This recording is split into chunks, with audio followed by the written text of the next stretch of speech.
Ya,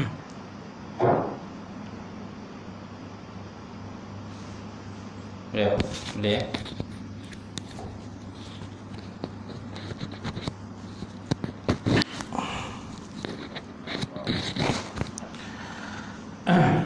Kita mulakan kuliah malam ini dengan sama-sama membaca Al-Quran. Ila hadatin Nabi Muhammad Mustafa Rasulullah sallallahu alaihi wasallam ala al-kiram as-sawrizum syai'ul Fatihah. A'udzu billahi minasyaitonir rajim. Bismillahirrahmanirrahim. Alhamdulillahi rabbil alamin. Ar-rahmanir rahim. Maliki yaumiddin. Iyyaka na'budu wa iyyaka nasta'in. Ihdinas siratal mustaqim.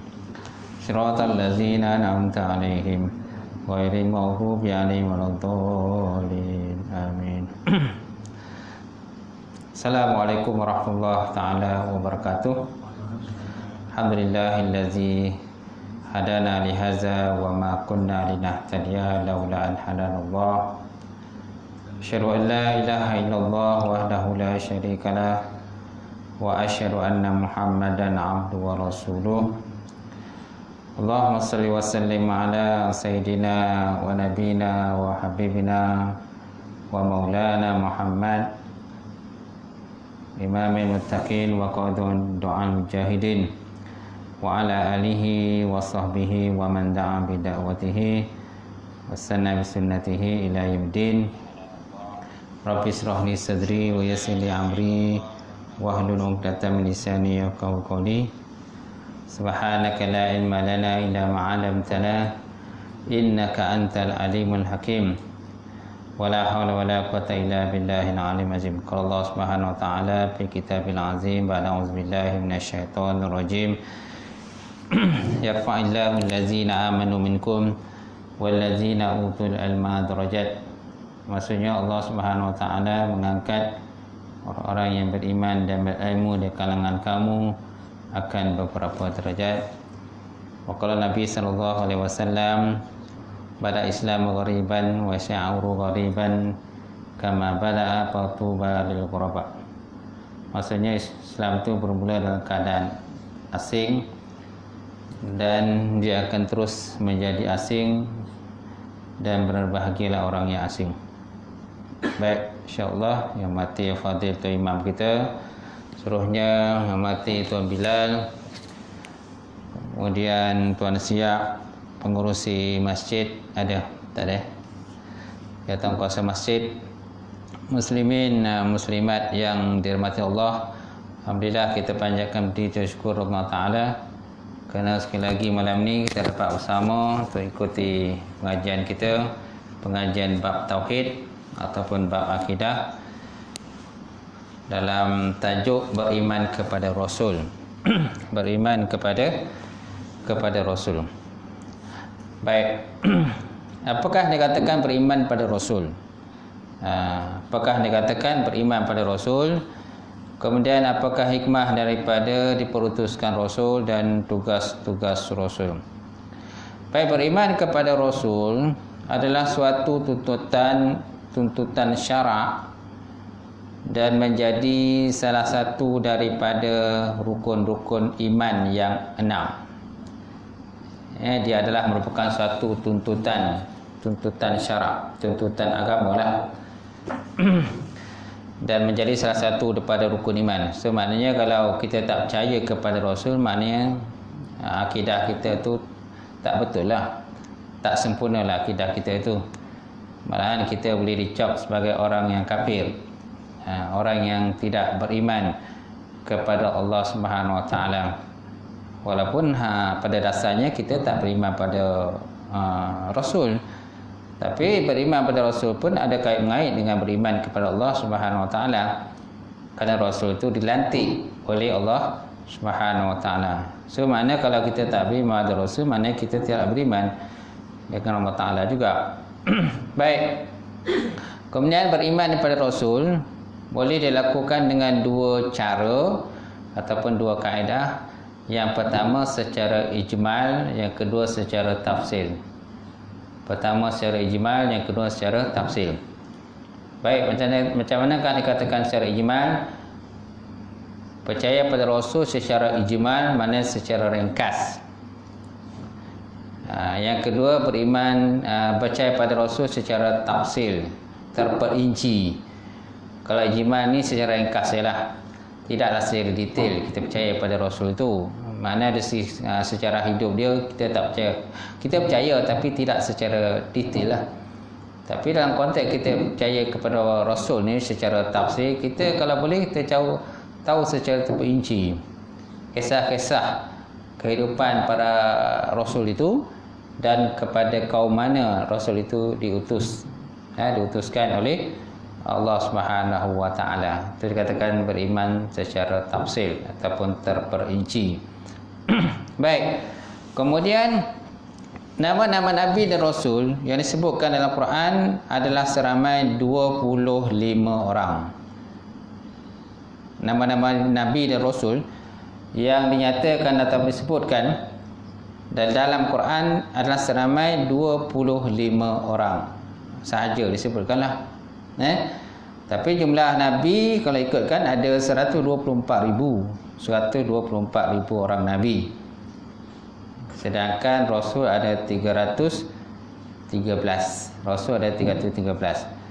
Cuma yang dinyatakan dalam Quran hanyalah 25 orang sahajalah.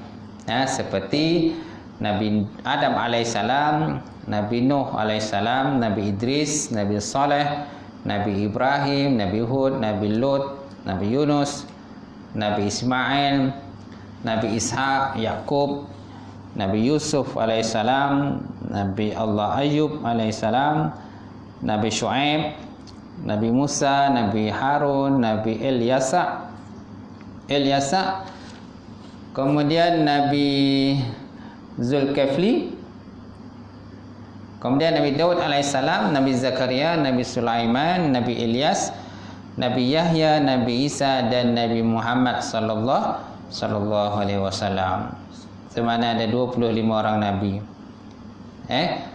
Kalau boleh kita tahu secara ijmal dan juga secara tafsir, secara ringkas, dan kita tahu pula nama dia, kepada kaum siapa diputuskan dan sebagainya. Baik. Di antara nabi-nabi tadi yang paling banyak disebutkan Al-Quran ialah Nabi Muhammad sallallahu alaihi wasallam, kisah hidup dia. Nabi Muhammad yang paling banyak.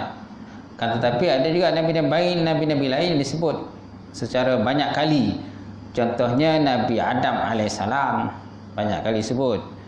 Kemudian Nabi Musa alaihissalam.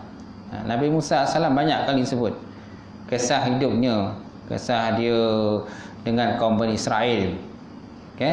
Kemudian Nabi Ibrahim alaihissalam, Nabi Yusuf alaihissalam. Malahan ada satu surah namanya surah Yusuf. Kemudian Nabi apa lagi? Nabi Sulaiman, Nabi Isa. Itu antara nabi-nabi yang banyak sebut. Yang lain tu tak banyak kali disebut. Tak banyak sangatlah.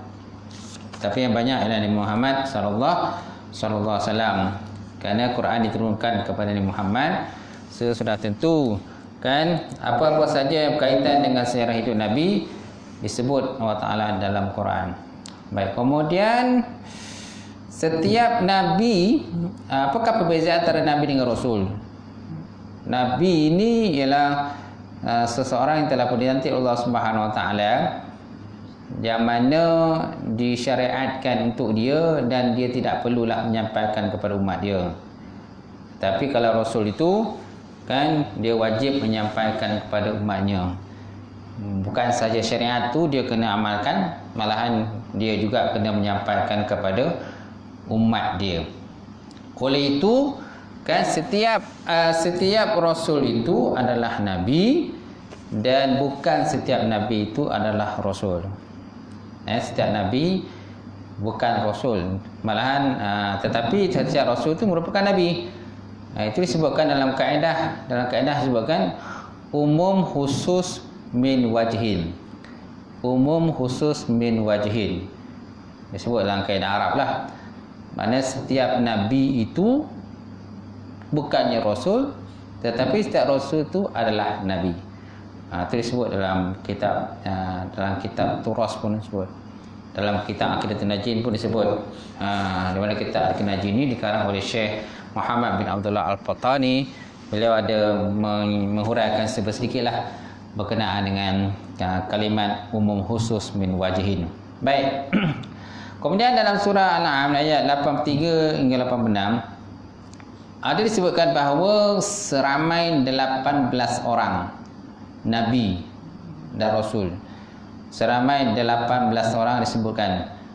Ayat 83 hingga 86 sebagai Allah Taala sebut dalam Quran, dia kata wa tilkal hujjatuna atainaha Ibrahim ala qaumihi narfa'u darajatin man nasha' inna rabbaka hakimun alim wa wahabna lahu ishaq wa ya'qub kullan hadaina wa nuhan hadaina min qabl wa min zurriyyatihi Dawud Sulaiman wa Ayyub wa Yusuf wa Musa wa Harun wa kadzalika najzil muhsinin wa Zakaria wa Yahya wa Isa wa Ilyas kullu minas salihin wa Ismail wa Ilyas wa Ilyasa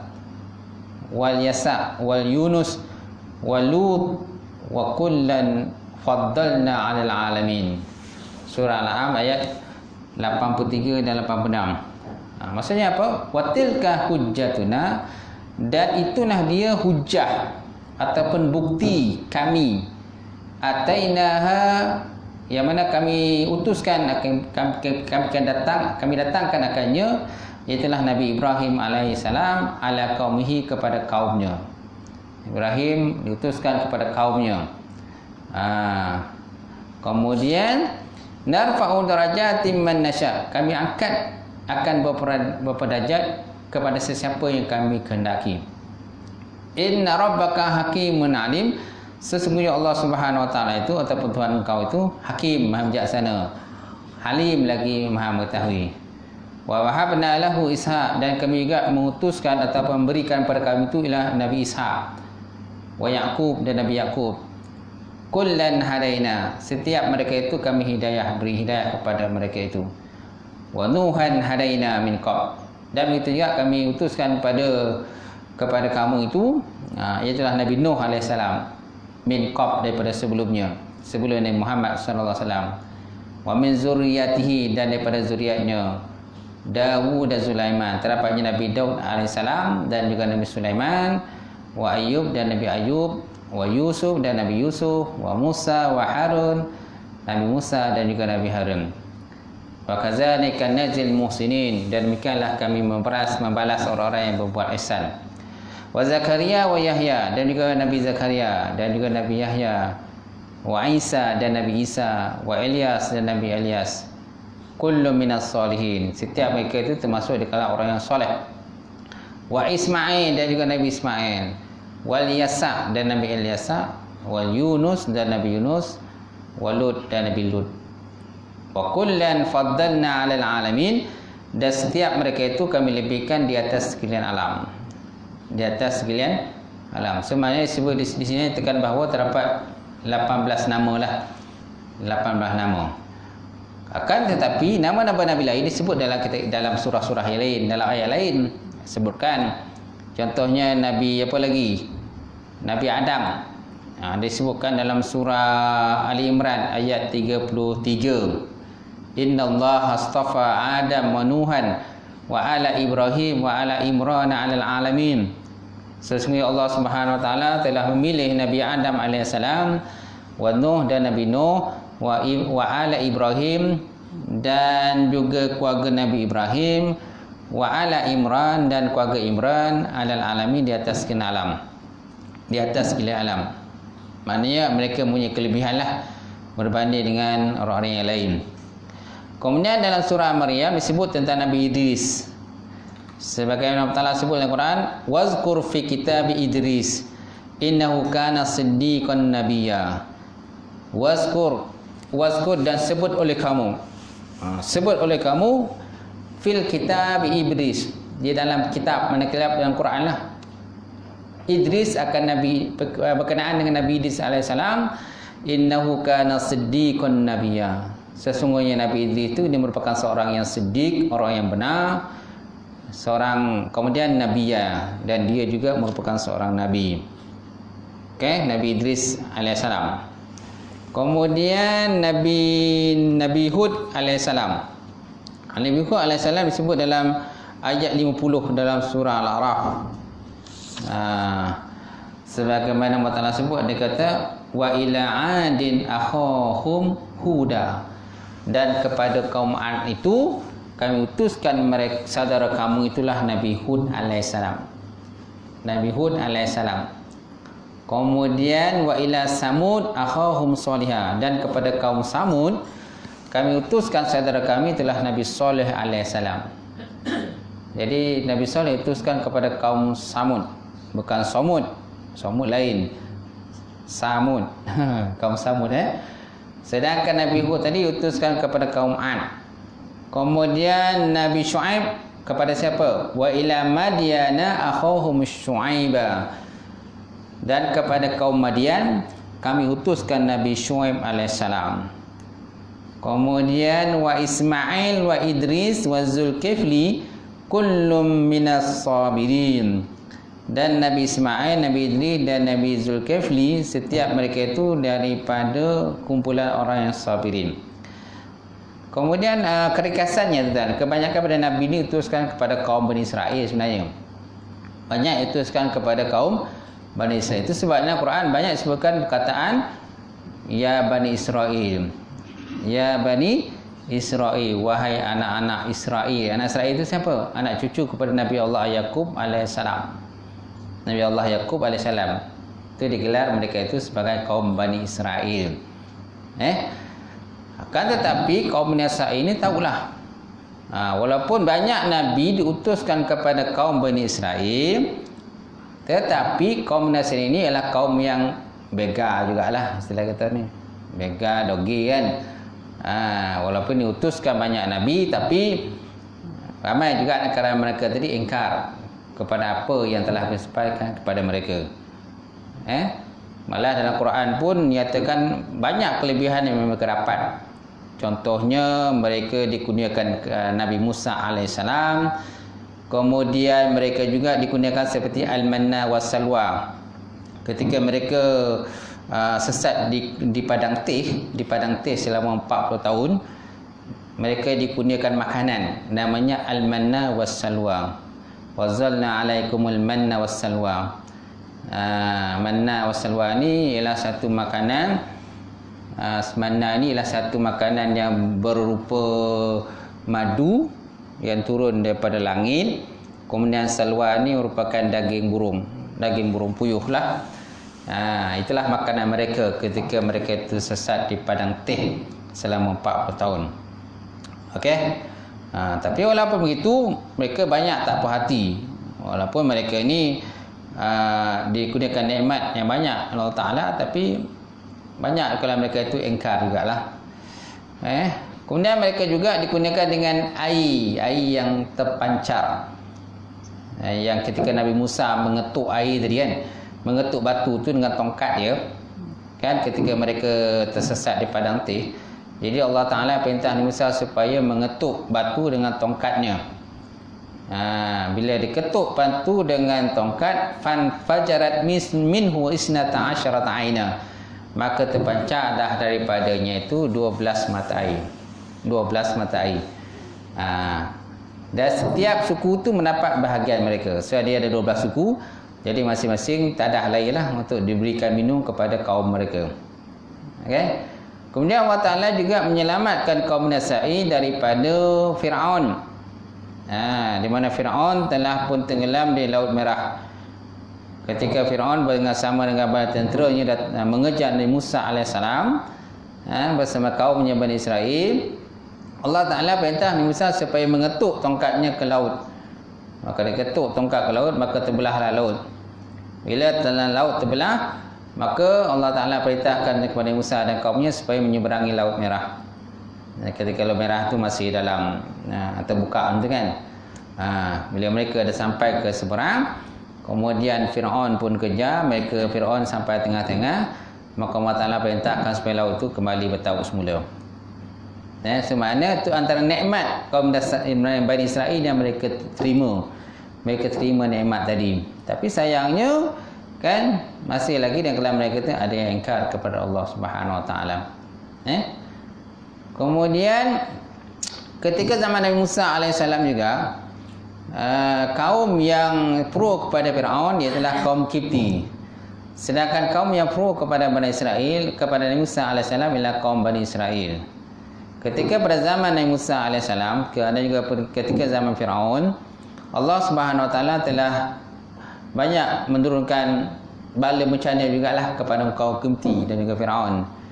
Tapi mereka juga ingkarlah kepada Allah Taala.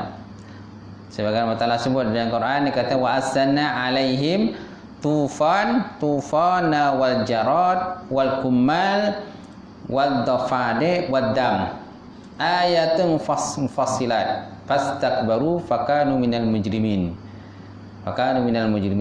Maksudnya wa asanna tufan, dan kami utuskan kepada mereka itu tufan topan lah. Kami utuskan, mana kami hantar pada mereka itu topan.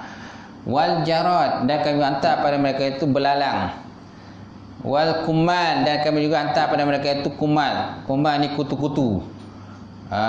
Kemudian kami utuskan ataupun hantar pada mereka juga iaitulah wad dafade. Dapat ni ialah kata-kata. Kemudian wadam, dan darah. Fastakbaru, maka mereka itu takabur kepada Allah Subhanahu Wa Taala. Fakanu minal mujrimin, dan adalah mereka itu termasuk di kalangan orang yang mujrimin, orang yang berdosa kepada Allah Subhanahu Wa Taala. Kalau ikut pada sejarahnya, di mana disebabkan oleh keingkaran mereka menerima dakwah Nabi Musa alaihissalam, maka Allah Taala menghantar kepada mereka itu tofan begitu besar kepada kaum Kipti lah. Tapi walaupun kaum Kipti pun kalau Israel pun kena juga sikit. Disebabkan oleh Firaun ingkar, maka Allah Taala hantar kepada mereka itu taufan. Bila dah mereka dilanda oleh taufan, maka mereka berkata kepada Musa alaihissalam, wahai Musa, berdoalah kepada Allah Taala, ialah kami bertaubat ni, doalah kepada Allah Taala, pada Tuhan kau ya Musa, supaya dihentikan taufan tadi. Maka Nabi Musa alaihissalam pun berdoa kepada Allah supaya dihentikan taufan. Bila taufan dah berhenti, maka kaum Kipti dan juga Firaun tadi akhirnya mereka itu kembali juga melawan dan juga tidak percaya kepada Allah Subhanahu Wa Taala. Maka akhirnya Allah Taala memutuskan pula pada mereka itu jarad. Jarad maknanya belalang diutuskan. Habis semua makanan mereka itu dimakan oleh belalang. Tanaman-tanaman mereka habis dimakan oleh belalang. Kalau belalang sikit mungkin okeylah tuan-tuan. Kalau belalang banyak tak boleh kita nak kawal. Dalam rumah pun dipenuh dengan belalang. Dalam kat tempat tidur pun belalang. Bukan 7-4 belalang, belalang tu lain. 7-4 belalang tu lain kan. Tu belalang juga tapi lain lah. Nama budak tu namanya belalang. Tapi itulah, kawasan mereka dipenuhi dengan belalang, sehingga tanaman-tanaman mereka habis semuanya dimakan oleh belalang. Tak ada benda yang boleh mereka makan sebabkan belalang dah habis semua, sapu bersih. Jadi hal ini disebabkan oleh mereka tak tahan. Mereka jumpa dengan Musa alaihissalam, minta pada Musa supaya Musa berdoa kepada Allah Ta'ala, berdoa pada Tuhan supaya dihindarkan mereka itu daripada belalang tadi. Maka Nabi Musa alaihissalam berdoa kepada Ta'ala supaya dihentikan bala bencana yang berbentuk belalang tadi. Akhirnya habislah, berhentilah belalang, tak ada belalang lagi, dah bersih semua. Satu belalang pun tak ada. Akhirnya lama-kelamaan mereka kembalilah mendustakan Allah Ta'ala dan Rasulnya, tak nak beriman dengan Musa. Maka Allah Ta'ala mendatangkan bala yang lain pula, iaitulah kumal. Kumal ni kutu-kutu tu. Dihantar pada mereka. Habis badan mereka kena kutu lah. Kepala kena kutu, badan kutu, gatal-gatal lah. Macam tu. Kalau tuan-tuan lah kena kutu kat badan, macam mana rasa? Perit tak? Perit kan? Tak senang nak tidur pun susah. Badan gatal penuh dengan kutu. Ni banyak kutu. Kat tempat tidur kutu, dalam bilik air kutu, kan, dalam ruang tamu pun kutu. penuh dengan kutu-kutu. Akhirnya mereka tak tahan dengan kutu yang banyak tadi. Maka mereka berjumpa kepada Musa alaihissalam, minta pada Musa doa kepada Tuhan supaya dihentikan daripada serangan kutu tadi. Maka Nabi Musa pun berdoa kepada Allah Ta'ala. Tugas Nabi dan Rasul tu tugas dia, berdoa kepada Allah Ta'ala. Di samping itu mengajak mereka beriman kepada Allah Ta'ala. Tapi mereka beriman sekejap je lah. Walaupun sebenarnya bala bencana itu ditujukan kepada kaum Kipti, kaum yang pro pada Firaun. Tapi sikit sebanyak kena juga pada kaum Bani Israel. Kerana kaum Bani Israel ini hidup di kalangan kaum Kipti juga, macam tu. Nampak tak? Jadi akhirnya mereka minta pada Musa doa kepada Allah supaya dihindarkan daripada serangan daripada apa tadi? Kutu-kutu tadi. Akhirnya habislah, tak ada kutu lagi. Bersih. Lepas tu kan akhirnya mereka kembali juga macam asal balik.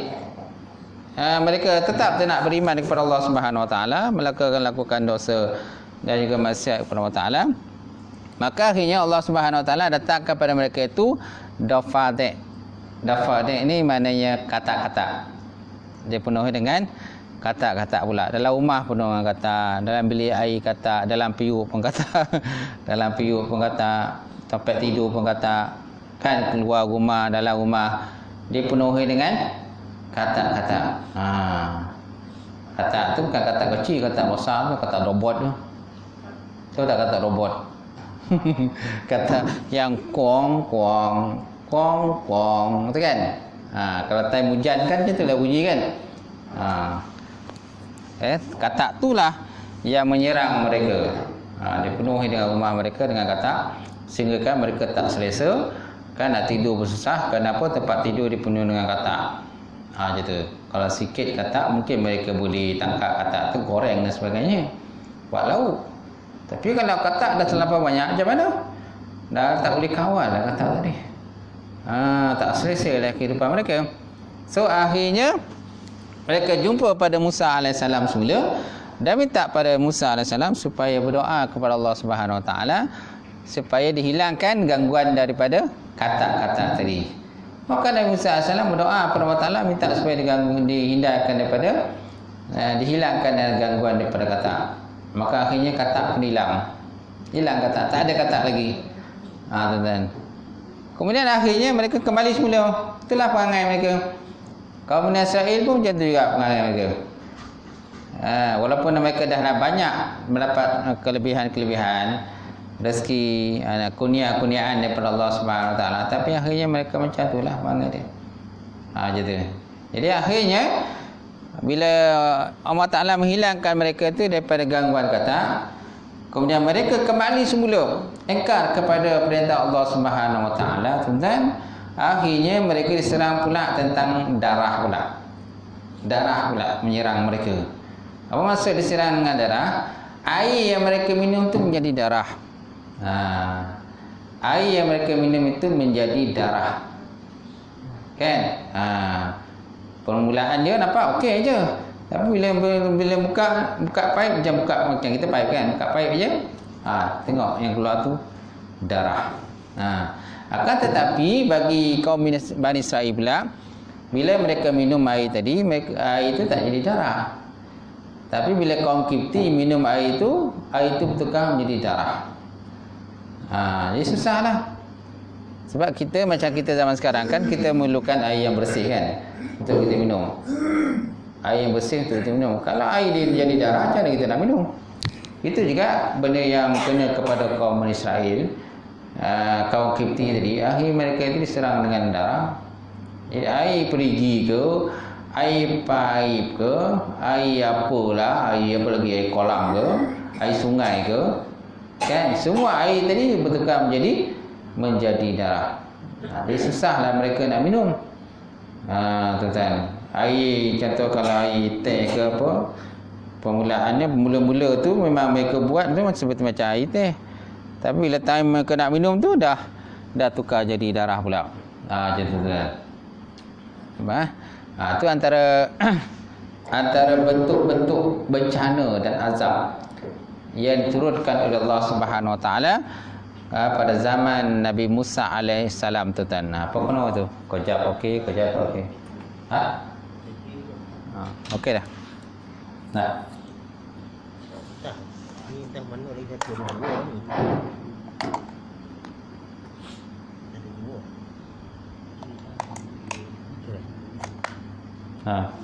Okey. Okey. Kemudian kaum Bani Israel juga, antara bentuk ujian yang kenakan kepada kaum Bani Israel ialah tentang penyembelihan sapi ataupun penyembelihan lembu betina. Itu sebabnya dalam Quran terdapat satu surah namanya Suratul Baqarah. Surah sapi ataupun lembu betina. Tapi di Malaysia dia tak sebut sapi. Di Indonesia dia panggil sapi. Di Indonesia dia panggil sapi lah.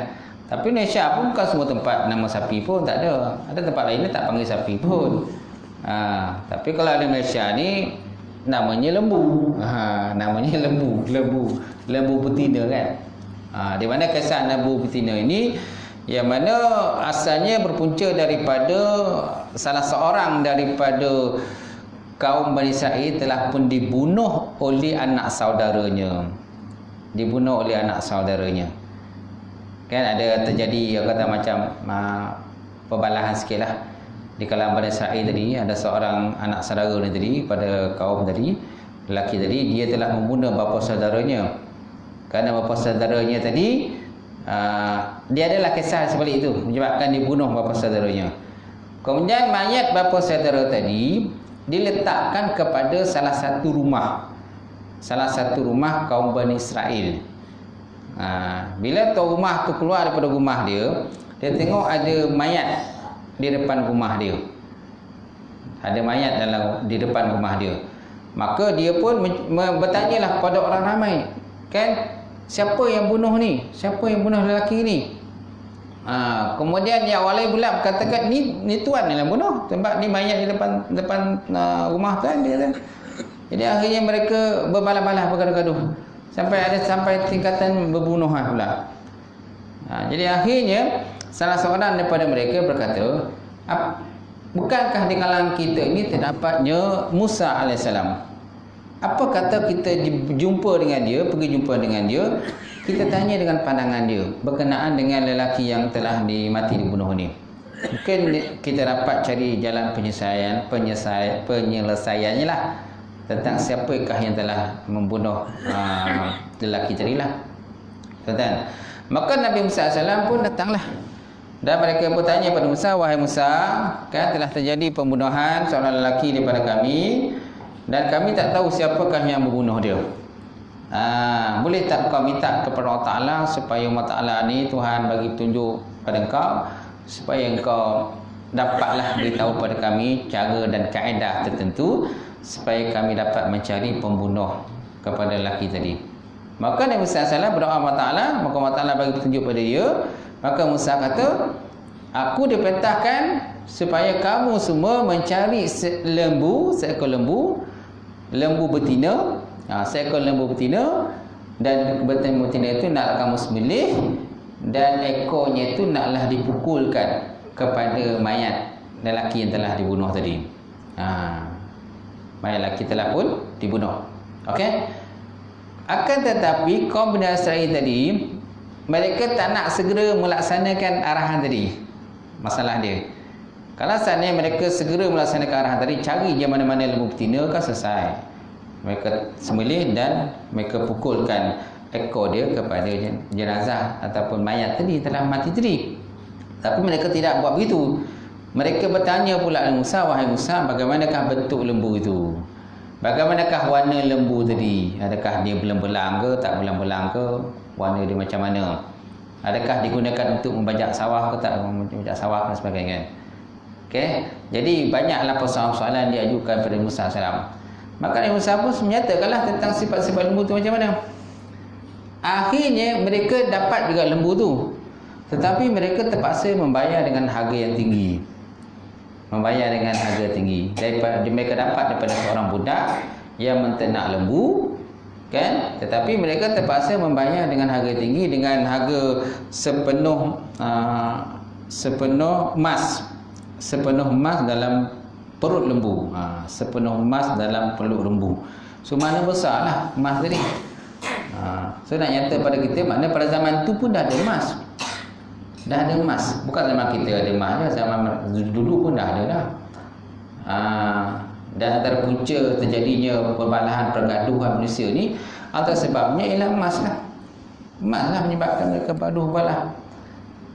Berbunuh-bunuhan. Zaman sekarang pun begitu juga. Emas lah antara punca dan sebabnya manusia bergaduh balah. Berbunuh di antara satu sama lain di samping duit. Tak? Baik tak? Jadi akhirnya mereka berjaya mendapatkan seekor lembu betina, kan, dengan harga sepenuh emas dalam perut lembu. Jadi nilainya sangat tinggilah. Mereka berjaya mendapatkan lembu tadi. Jadi akhirnya mereka sembelih lembu tadi. Bila lembu tu dah disembelih, kemudian Nabi Musa AS mengambil ekor lembu itu. Kemudian ekor lembu tadi dipukulkan kepada mayat laki-laki yang telah pun dibunuh tadi. Maka dengan izin Allah Subhanahu Wa Taala, tuan-tuan, akhirnya mayat tadi hidup semula. Hidup semula. Semaknanya benda tu tak mustahil lah bagi Allah Subhanahu Wa Taala. Ini bukannya sihir. Bukannya sihir, tapi merupakan salah satu daripada mukjizat Nabi Musa alaihissalam. Tapi banyak kalangan manusia ini menganggap benda itu adalah sihir. Sama Nabi Muhammad pun begitu juga. Kan Nabi Muhammad digunakan dengan berbagai mukjizat. Tapi mereka menganggap mukjizat yang ada pada Nabi itu adalah sebagai sihir. Kerana sihir adalah satu benda yang popular pada zaman itu. Zaman sekarang pun tak dinafikan banyak juga masih berlaku sihir. Walaupun kita dah hidup pada zaman yang moden ni, kan, zaman yang canggih ni, tapi masih lagi ada orang yang mengamalkan sihir, tuan. So maknanya sihir dah ada dah. Okay? Malahan pada zaman Nabi sihir ini sebenarnya asalnya pada zaman Nabi Sulaiman alaihissalam. Pada zaman Nabi Sulaiman alaihissalam, kan, di mana pada zaman itu mereka mendakwa ketika Nabi Sulaiman wafat, terdapatnya kata bacaan-bacaan sihir yang ditulis pada lembaran kertas yang diletakkan pada bangku, bawah bangku Nabi Sulaiman alaihissalam. Bila Nabi Sulaiman telah pun wafat, jadi mereka membongkar kalimat-kalimat sihir yang di bawah bangku Nabi Sulaiman. Lalu mereka berkata, inilah sihir yang telah pun diamalkan oleh Nabi Sulaiman alaihissalam. Mereka mendakwa Nabi Sulaiman itu mengamalkan sihir. Tapi sebenarnya Nabi Sulaiman tidak mengamalkan sihir. Okay. Kemudian pada zaman Nabi Sulaiman juga terdapatnya dua orang laki-laki bernama Harut dan Marut. Harut dan Marut. Ada orang mendakwa Harut Marut ini adalah malaikat. Tetapi pendapat ini tidak kuat.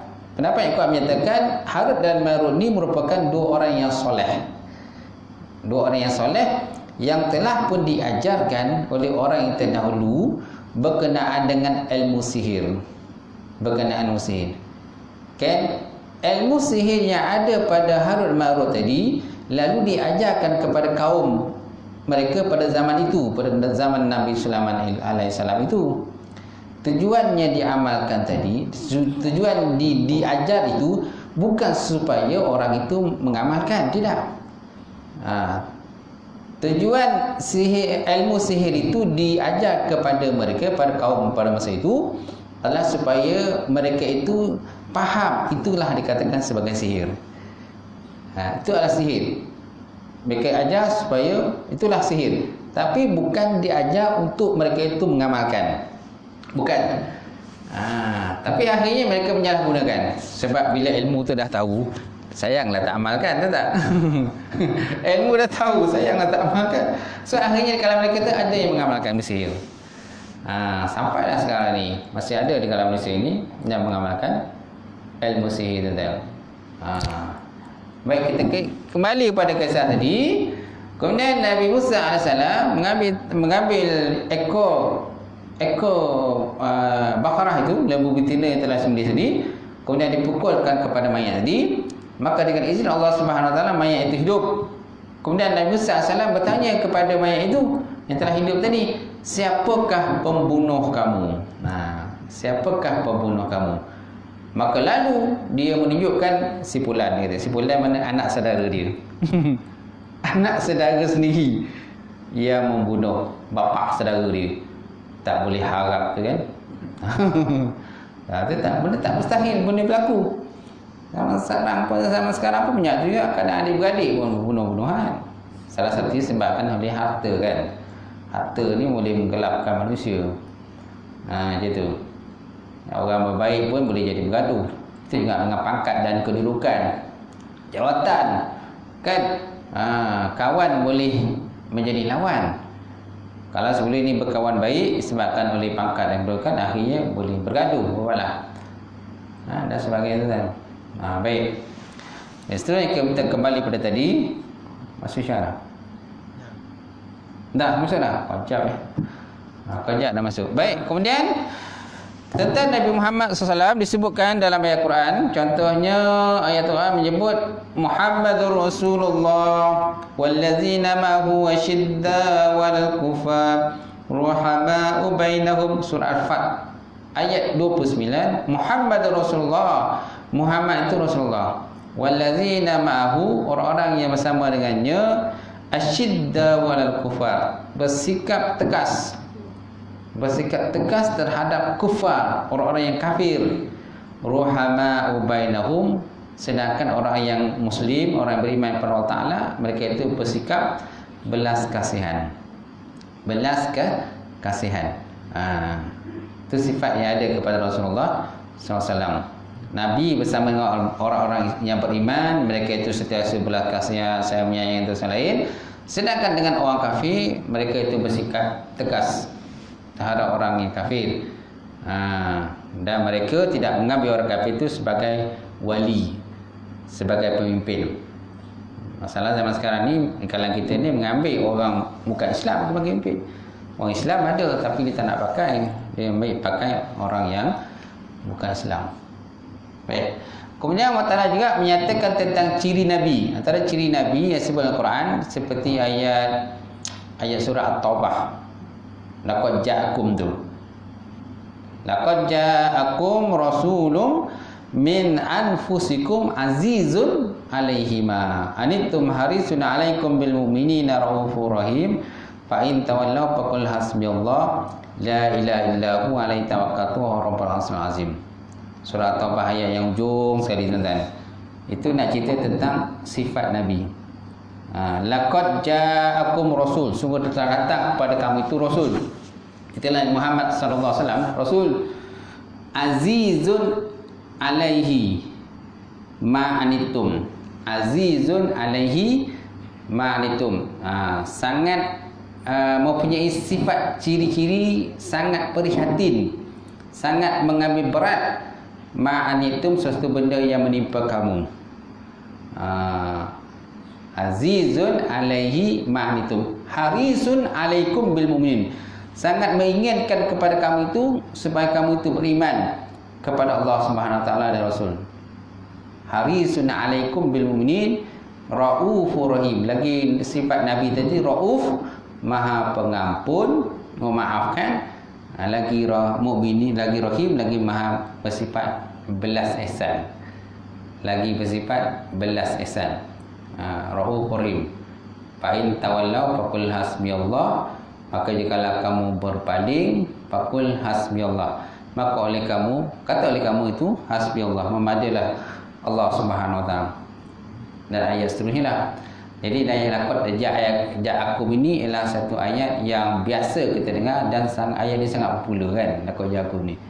Ini nak cerita tentang sifat yang ada kepada Rasulullah sallallahu alaihi wasallam.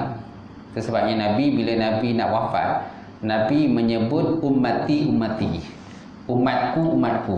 Kenapa? Kerana Nabi ni sangat prihatin pada umat dia. Berdasarkan pada ayat tadi. Prihatin dia, risau dia kepada umat dia. Nabi dia tak risau tentang isteri dia waktu nak mati, dia tak risau tentang harta dia, tak ada benda nak risau. Tapi Nabi risau tentang umat yang akan menimpa umat dia. Itu yang dia risau. Itu sebabnya Nabi sangat sayang kepada umat baginda Rasulullah sallallahu alaihi wasallam. Oleh itu kita berbahagialah kalau seandainya kita dah jadi umat Rasulullah sallallahu alaihi wasallam. Di akhir zaman tu disebut dalam hadis, kan, ketika manusia dikumpulkan semua di padang mahsyar, kan, maka Nabi Muhammad SAW diseru dan diminta untuk mengenali akan umat dia, cari umat dia di akhirat besok. Di kalangan umat-umat yang dahulu, tuan-tuan, di kalangan Nabi itu ada Nabi-Nabi yang tidak ada umat, dan ada Nabi-Nabi yang punya seorang umat saja, dan ada Nabi yang punya 2 orang umat, 3 orang dan sebagainya. Kemudian Nabi Muhammad SAW diminta melihat kepada satu sudut. Maka Nabi pun lihat pada satu sudut. Dia dapati pada sudut itu ramai umat, ramai orang lah. Maka Nabi kata, ini mungkin umat aku kot. Maka Nabi pun berkata, ini mungkin umat aku. Maka malaikat Jibril kata, itu bukan umat kau, itu umat Nabi Musa AS. Umat Nabi Musa AS. Okay? Kemudian Nabi dibawa lagi, nampak lagi satu umat yang ramai di sudut yang lain. Di sudut yang lain ramai. Maka Nabi kata, ini bukan umat aku kot. Maka mereka kata, itu bukan umat kau, itu adalah umat Nabi Ibrahim AS. Ibrahim. Ada menyatakan umat Nabi Isa AS. Ramai situ tu. Nabi kata, oh, ini bukan umat aku rupanya. Kemudian ditunjukkan lagi pada satu sudut yang lain. Satu sudut yang lagi ramai lagi ramai. Maka Nabi kata, ini mungkin umat aku kan. Maka malaikat kata, itulah umat kau. Ramai sekali umat Rasulullah sallallahu alaihi wasallam. Kemudian malaikat kata, kan, daripada umat kau yang ramai-ramai tadi, terdapat 70,000 di kalangan umat engkau tu yang masuk syurga tanpa dihisap. 70,000 di kalangan umat kau tadi yang masuk syurga tanpa dihisap oleh Allah Subhanahu wa taala, tuan-tuan. Ada pula pendapat menyatakan bahawa daripada 70,000 tadi, setiap orang 70,000 tadi boleh beri syafaat kepada 70,000 yang lain. 70,000 yang lain, tuan-tuan. Tak tahu siapa, tak tahulah siapa yang 70,000 tu kan. Mungkin kita, mungkin orang lain dan sebagainya. Para sahabat radhiyallahu ta'ala anhum ketika mendengar hadis tadi, mengenal apa yang Nabi cakap tadi berkenaan dengan umat yang begitu ramai besok dan hari besok, di kalangan mereka kata bercakap-cakap lah, mungkin kita kan, mungkin kita pun termasuk. Di kalangan lain pun kata, mungkin bukan aku kan, mungkin bukan kita, orang lain, orang-orang yang betul-betul beriman kepada Allah Rasul. Masing-masing kan menyangka-nyangka lah, agak-agak mungkin orang ni kot yang 70,000 tu. Pada maka Nabi SAW pun berkata pada hadis tadi, saya dengar kamu ni semua bercita-cita dengan 70,000 yang masuk syurga tanpa hisab. Ya Rasulullah, kami dengar sibuk bercakap ni, siapa ya 70,000 tadi? Maka Nabi SAW berkata, mereka lah, itulah golongan yang tidak menjampi dan tidak minta untuk dijampi. Itulah orang yang tidak menjampi dan tidak minta untuk dijampi. Maksud menjampi tadi ialah menjampi bukan berdasarkan kepada ayat Quran. Kerana perbuatan Islam ni boleh kalau menjampi kan, menjumpi, tapi guna Quran dan doa-doa yang masuk daripada baginda Rasulullah sallallahu alaihi wasallam itu dibenarkan. Yang tak dibenarkan tak apa benda dibaca, mambang tanah ke apa ke, mambang belang-belang, mambang kunyit ke, mambang biru, mambang coklat lah, macam-macam mambang kan. Itu tak dibenarkan. Tak apa benda dah mambang tu kan. Tapi kalau dia baca Al-Quran berkenaan majitum bihi si innallaha sayubtilu innallaha la yuslihu amalal mufsidin. Tu ayat berkenaan sihir. Majitum bihi kan, itu antara ayat yang boleh digunakan untuk kita mencegah sihir yang kena pada orang yang terkena sihir lah. Itu ada ruqyah yang boleh kita baca. Kalau baca ni mambang tanah, mambang langit ke, lambang air ke, apa benda, tu bukanlah tu. Ada juga kadang-kadang dia menggunakan kaedah-kaedah perubatan ni, kadang-kadang dia gunakan ayat Quran separuh, lepas tu dia campur dengan benda-benda yang lain yang tak jelas. Faham kan? Itu juga begitu, itu pun tak dibenarkan. Okey. Jadi maknanya itulah dengan sihir tadi. Ya, sihir yang mana asalnya ilmu sihir itu diajar kepada kaum Nabi Sulaiman masa itu, diajar untuk supaya mereka tahu benda tu sihir. Tak digalak, dan mereka tak digalakkan untuk mengamalkan dia. Tapi lama-kelamaan akhirnya mereka mengamalkan benda tu. Itu yang ibarat tu.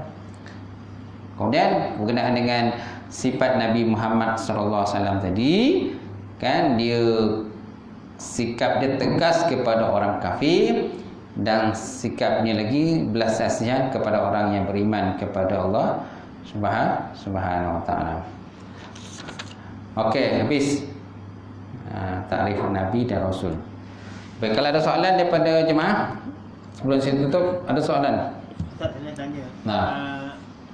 Kalau filem Nabi yang dibuat oleh orang kafir, kita tengok lagi tak akidah? Tengok boleh, tapi kita percaya. Tapi jangan percayalah. Itu kerana Nabi itu tak boleh dirupakan dengan sesiapa pun, kan? Tak boleh dirupakan. Mungkin jalan cerita boleh kita tengoklah. Apa jalan cerita dia? Betul tak? Kaedah yang adakah jalan cerita ini berdasarkan betul-betul apa yang kita dengar daripada sirah-sirah Islam? Bolehlah kita buat comparison, perbandingan begitu.